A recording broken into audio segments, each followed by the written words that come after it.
Olá pessoal! No vídeo de hoje eu vou tratar sobre um assunto bem importante, que é o trabalhador PCD e as características que envolvem, que fazem parte desse contrato de trabalho diferenciado. Vamos para o vídeo?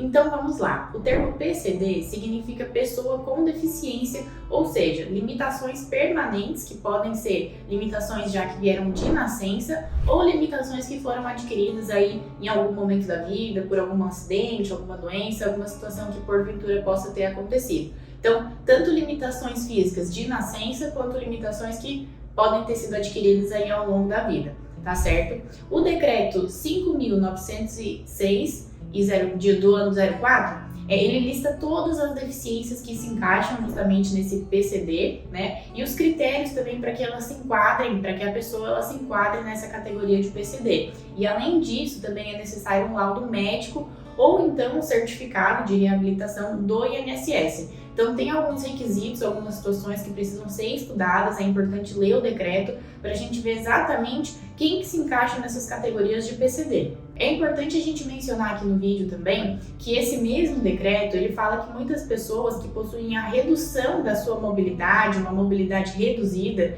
também podem se encaixar nessa situação, seja uma redução de mobilidade permanente, ou seja, para sempre, ou temporária, né, que de repente depois de um período aí a pessoa vai conseguir se reabilitar. Então essas pessoas que têm a mobilidade reduzida também se enquadram nessa situação. Exemplos, né, às vezes uma coordenação motora que fica prejudicada, percepção, flexibilidade, então também é possível que essas pessoas se encaixem, né, nisso aqui que o decreto prevê de PCD, tá certo? Então não necessariamente só uma deficiência, às vezes essa questão da mobilidade reduzida, seja permanente ou seja temporária, também já se encaixa aqui no decreto. Existe inclusive uma lei de cotas em que ela fala, né, bem especificamente que empresas que possuem mais de 100 funcionários possuem obrigação de ter funcionários PCD lá dentro trabalhando. Então, caso haja descumprimento dessa lei, né, dessa obrigação de ter funcionários PCD, há o pagamento de multas, há a condenação da empresa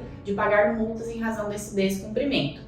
Via de regra, um contrato de trabalho das pessoas, né, que se encaixam nessa situação, que são PCDs, eles são regidos pela CLT, então é um contrato de trabalho normal, mas ele, claro, tem algumas particularidades que a gente vai falar aqui no vídeo para vocês entenderem melhor. Uma, então, das particularidades que existem nessa situação do pessoal PCD é justamente a jornada de trabalho. A jornada de trabalho ela pode ser flexibilizada, ela pode ser até reduzida, e aí, claro, com a redução também do salário proporcional, caso haja necessidade, caso às vezes o problema, a condição, né, que esse trabalhador PCD tem, faça necessária essa redução, essa flexibilização na jornada. Então existe a possibilidade com o pessoal PCD de que a jornada de trabalho seja reduzida, e aí o salário também, ou então que ela seja flexibilizada, existe uma maior possibilidade assim, de negociação, de abertura, de conversa, né, para as pessoas PCDs envolvendo a jornada de trabalho. Outra particularidade dos contratos de trabalho com PCD é justamente a questão do transporte.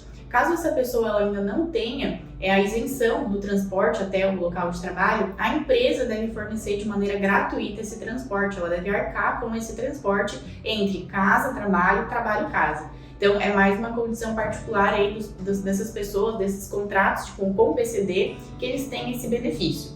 E outra característica importante também para a gente mencionar é com relação à demissão. Não é possível que seja feita uma demissão de PCD sem que já se tenha um outro funcionário também PCD para se colocar no local. Porque como a gente falou no comecinho do vídeo, existe a obrigação, né, um percentual de pessoas que precisam ter contratadas PCDs dentro de uma empresa que possui mais de 100 funcionários.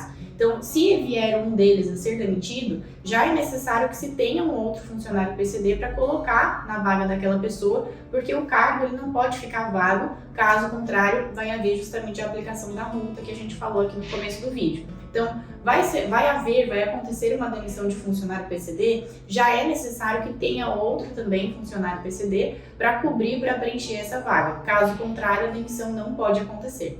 Por fim, um direito que eu acho que é muito importante a gente citar para ficar bem claro é a questão do salário. O salário do PCD tem que ser exatamente igual a todos os outros funcionários da empresa. Então não há nenhum tipo de redução em razão, às vezes, da redução da capacidade que ele possa ter. Então é exatamente o mesmo salário, exceto naqueles casos em que a gente já mencionou, por exemplo, de uma redução de jornada, né? Se a pessoa tem uma jornada de trabalho reduzida, por exemplo, ao invés de trabalhar as 8 horas diárias, trabalha 4 horas diárias, aí sim vai haver uma diferença de salário, uma redução de salário, porque ele vai ficar proporcional à quantidade de horas trabalhadas, a essa jornada de trabalho reduzida.